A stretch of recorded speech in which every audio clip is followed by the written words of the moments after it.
अस्सलाम वालेकुम, कैसे हैं आप सब। तो आज हम स्टार्ट करने जा रहे हैं एक्सरसाइज 14 बी का क्वेश्चन नंबर 4।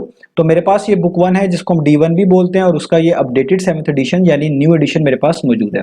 तो इस न्यू एडिशन का ये चैप्टर नंबर 14 चल रहा है। मैंने इस चैप्टर के नेम से एक सेपरेट प्लेलिस्ट बनाई हुई है, उसका लिंक भी नीचे डिस्क्रिप्शन में दिया हुआ है ताकि आप लोगों को इस चैप्टर से रिलेटेड तमाम सोल्यूशन एक ही जगह पर आसानी से इसी प्लेलिस्ट में मिल सके। इसके अलावा आपको डिस्क्रिप्शन में मेरे सोशल अकाउंट्स के लिंक यानी मेरी फेसबुक प्रोफाइल और मेरी इंस्टाग्राम प्रोफाइल का लिंक भी मिल जाएगा। आप इन्हीं अकाउंट्स के थ्रू अपने क्वेश्चंस को, सजेशंस को मुझ तक भी पहुंचा सकते हैं। तो आइए स्टार्ट करते हैं क्वेश्चन नंबर 4 को। तो अब आपको सामने स्क्रीन पर क्वेश्चन नंबर 4 का जो इमेज है वो नजर आ रहा है। आप इस इमेज में देख सकते हैं, यहाँ पर क्वेश्चन नंबर 4 की स्टेटमेंट मेंशन की गई है। क्वेश्चन नंबर 4 में टोटल पार्ट 4 पार्ट्स हैं, यहाँ पर ए पार्ट मेंशन्ड है और बाकी बी सी डी पार्ट्स यहाँ पर ऊपर मेंशन्ड है। तो सबसे पहले हम क्वेश्चन नंबर 4 की स्टेटमेंट को रीड करते हैं, समझते हैं, फिर इसका सोल्यूशन स्टार्ट करेंगे। हमें इसके सोल्यूशन के अंदर कोई बहुत आप कह लें लंबी चौड़ी कैलकुलेशन नहीं करनी, जैसे हमें मॉड को बताना है तो हम इसी आप कह लें इमेज के ऊपर ही मॉड आसानी से लिख पाएंगे। तो पहले स्टेटमेंट को रीड करें तो यहाँ पे लिखा हुआ है for each of the following state the mods of the distribution. तो आपको कहा जा रहा है कि क्वेश्चन नंबर 4 के 4 डिफरेंट पार्ट्स में 4 डिफरेंट डिस्ट्रीब्यूशंस आपको दी गई हैं। आपने इन तमाम डिस्ट्रीब्यूशंस का मॉड फाइंड आउट करके दिखाना है। तो डिस्ट्रीब्यूशन से मुराद डाटा की डिस्ट्रीब्यूशन ही है। आप अभी आसानी के लिए इसको ऐसा समझ लें कि जो डाटा है उसको डिफरेंट वेज में रिप्रेजेंट किया गया है। कहीं पे बार ग्राफ बनाकर दिए गए हैं, कहीं पे डॉट डायग्राम बनाकर दी गई है, कहीं पे स्टेम लीफ, कहीं पर फ्रीक्वेंसी टेबल। इनके जरिए डाटा को रिप्रेजेंट किया गया है, इनके जरिए आप कह लें डाटा की डिस्ट्रीब्यूशन को रिप्रेजेंट किया गया है। तो आपने डाटा डिस्ट्रीब्यूशंस का मॉड फाइंड आउट करके दिखाना है। अब मॉड किसको बोलते हैं वो मैं क्वेश्चन नंबर 3 में समझा चुका हूं। मॉड का मतलब होता है the most repeated value of your data. तो आपको जो डाटा दिया जाता है उस डाटा में वो वाली वैल्यू जो सबसे ज्यादा मर्तबा लिखी होती है, सबसे ज्यादा मर्तबा रिपीट हो रही होती है, उसी वैल्यू को डाटा का मॉड बोला जाता है। तो हमने भी यहां पर देखना है कि इन तमाम डाटास में, इन तमाम डिस्ट्रीब्यूशन में वो कौन सी चीज है जो सबसे ज्यादा मर्तबा आ रही है, सबसे ज्यादा मर्तबा रिपीट हो रही है, उसी को हम मॉड के तौर पर मेंशन कर देंगे। तो आइए स्टार्ट करते हैं पार्ट नंबर ए को। तो पार्ट नंबर ए में आप देख सकते हैं यहां पर एक बार ग्राफ बना हुआ है, इसको हम बार ग्राफ बोलते हैं। तो बार ग्राफ को पहले आपको रीड करना आना चाहिए। जब आप इसको रीड करना सीख लेंगे फिर ही आप आसानी से बता पाएंगे कि इसमें मॉड क्या है। तो आप यहां पर सबसे पहले हॉरिजॉन्टल एक्सिस पे देखें तो यहां पर कलर्स मेंशन्ड है, ब्लैक, ग्रे, व्हाइट, रेड और ब्लू। और हर कलर का जो बार है उसकी आप हाइट देख सकते हैं, डिफरेंट है और हर बार को अलग अलग बनाया गया है।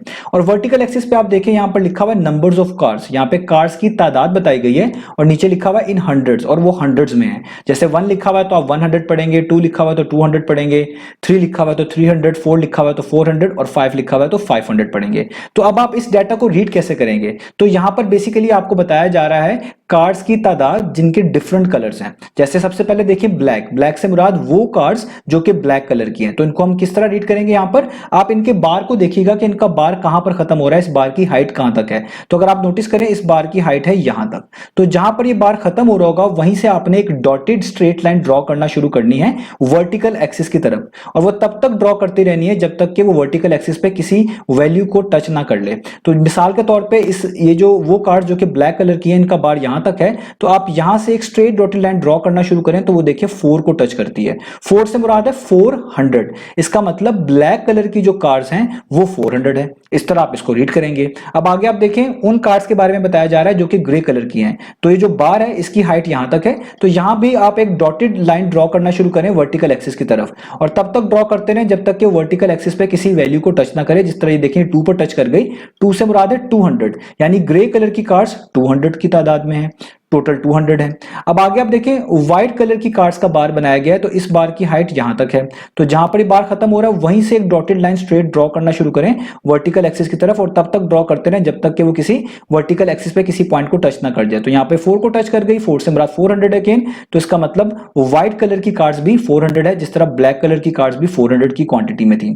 आगे आप देखिए रेड कलर की कार्ड्स के बारे में जो है बार बनाया गया है, तो यहां पर इस बार की हाइट यहां तक है। तो जहां पर बार खत्म हो रहा है यहां से एक डॉटेड लाइन स्ट्रेट ड्रॉ करना शुरू करें और तब तक ड्रॉ करते जाएं जब तक कि वर्टिकल एक्सिस को कहीं ना कहीं पर टच ना कर ले।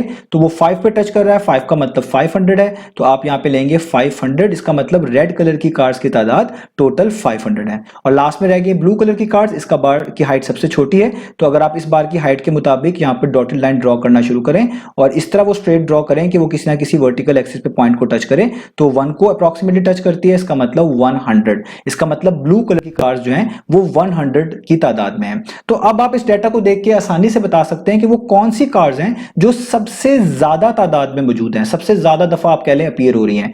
तो वो है रेड। सिर्फ रेड कार्स ऐसी हैं जो कि 500 की तादाद में है, टोटल 500 है। बाकी तमाम कलर की कार्स जो हैं 500 की क्वांटिटी से कम ही है। तो आपके डाटा में वो वैल्यू जो सबसे ज्यादा मर्तबा आ रही हो, आप कह लें जिसकी तादाद सबसे ज्यादा हो, उसी को आप मॉड बोलते हैं। तो इस डाटा के मुताबिक सबसे ज्यादा कलर की कार्स जो हैं वो रेड कार्स हैं, क्योंकि वो 500 की तादाद में मौजूद है, बाकी तो 500 से कम है। तो इसलिए आप यहां पे लिखेंगे कि इस डाटा के मुताबिक जो मॉड बनता है ना वो है मॉड, आगे इक्वलिटी का साइन और आगे जस्ट लिख देंगे रेड। तो तादाद को नहीं लिखना होता, उस चीज को लिखना होता है जिसकी सबसे ज्यादा तादाद होती है। तो रेड कलर की कार्ड्स ऐसी हैं जो सबसे ज्यादा तादाद में, इसलिए मैंने मॉड के आगे लिखा रेड। तो ए पार्ट का आंसर हो गया कि इसका मॉड आ गया रेड। इस तरह आपने यहां पर मेंशन कर देना है। तो यहां पर ए पार्ट फिनिश हुआ। अब करते हैं स्टार्ट बी पार्ट को।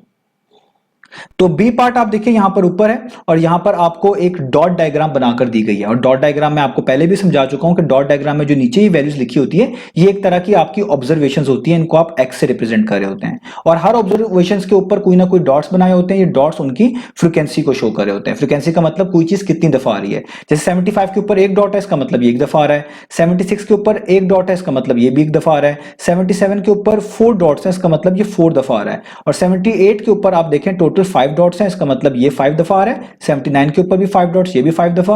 80 के ऊपर 4 डॉट्स, ये 4 दफा। और 81 के ऊपर एक डॉट, ये एक दफा।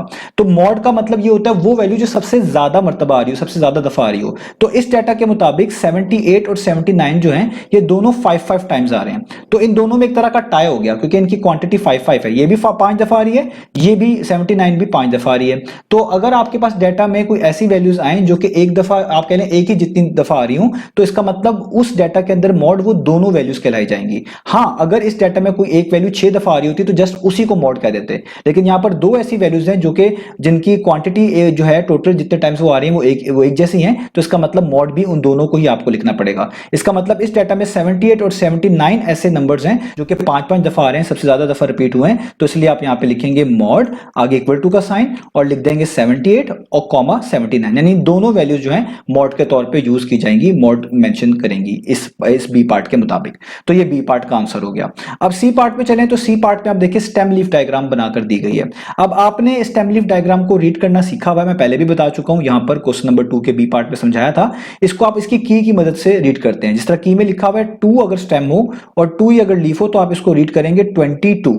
ठीक है, तो इसका मतलब अगर यहां पर 2 स्टेम है और ये सारे इसके लीफ हैं, तो अगर इस पहले वन को रीड करना होगा ना तो इस स्टेम के साथ मिलाकर पढ़ेंगे तो 21, अगले वन को भी 21, फिर आगे 2 है उसको इस 2 स्टेम के साथ पढ़ेंगे तो 22, या आगे 2 3 है इस स्टेम के साथ पढ़ेंगे तो 23। इस तरीके से आप इसको रीड करेंगे। इस तरह मैं अगर लिखते जाऊं यहां पर आपकी आसानी के लिए, यहां पे 3 स्टेम है उसका लीफ 7 है तो 37, आगे 8 है तो 38, उसके आगे 2 दफा 9 है तो 2 दफा 39।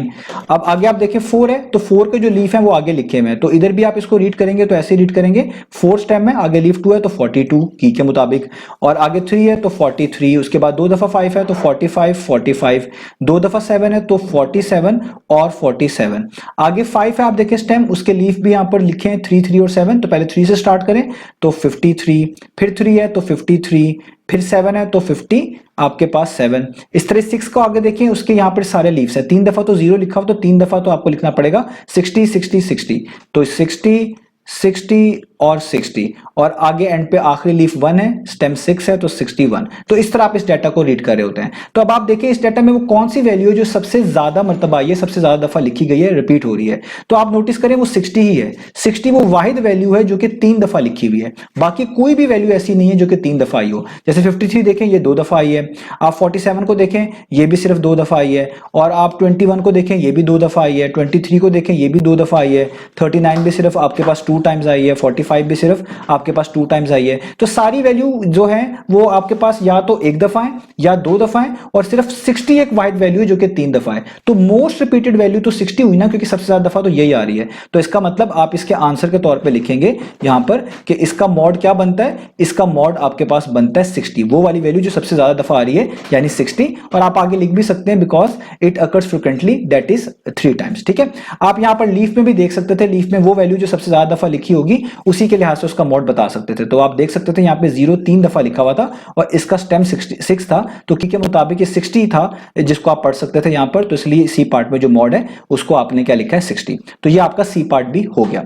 अब चलते हैं हम डी पार्ट की तरफ। तो डी पार्ट पे आप देखिए नीचे फ्रीक्वेंसी टेबल लिखा हुआ है और फ्रीक्वेंसी टेबल में ये जो एक्स होता है ये ऑब्जर्वेशन को शो कर रहा होता है, ये 6 7 8 9 10 जो ऑब्जर्वेशन है और इनकी फ्रीक्वेंसी नीचे लिखी हुई है, ये आगे यहाँ पे मेंशन भी है। फ्रीक्वेंसी फ्रीक्वेंसी का मतलब होता है ये कितनी दफा आ रही है, 6 भी एक दफा आ रहा है, 7 भी एक दफा आ रहा है, 8 भी एक दफा, 9 भी एक दफा, 10 भी एक दफा। नीचे 1 1 लिखे का मतलब है ये इतने इतने दफा आ रहे हैं।